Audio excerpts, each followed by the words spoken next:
Supreme leader Iran के कोम शहर में पहुंचे और उन्होंने कोम शहर में जाकर जामकरन मस्जिद में नमाज अता की है। देखिए, बहुत बड़ी खबर, कोम शहर पहुंचे वो तेहरान से और वहां पे वो जामकरन मस्जिद गए, जामकरन मॉस्क में जाके उन्होंने नमाज अदा की, प्रेयर की है।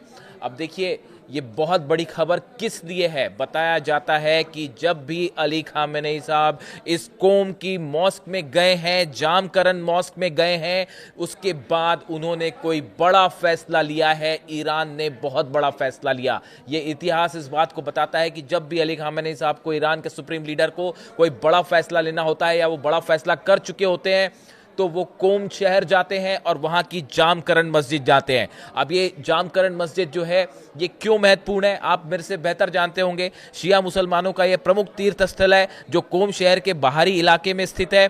यह 12वें इमाम इमाम मेहदी को समर्पित है, जिनके बारे में माना जाता है कि वे यहां प्रकट हुए थे। ये एक गौर करने वाली बात, और जब भी ईरान पर कोई हमला होता है या किसी हमले का बदला लेना होता है तो इस मस्जिद के गुंबद पर लाल झंडा, लाल हुसैनी परचम लहरा दिया जाता है। इसीलिए इस मॉस्क का इतना ज्यादा इंपॉर्टेंस है कि जब भी ईरान कोई बड़ा फैसला करता है तो इस मॉस्क पे या तो लाल झंडा लगा दिया जाता है और या फिर अली खामेनेई साहब यहां पे प्रेयर के लिए जाते हैं। और अब से कुछ देर पहले वो वहां पे गए और उन्होंने वहां पे जाके जो है नमाज अदा की है। अब देखिए, दो बातें बड़ी निकल के सामने आई।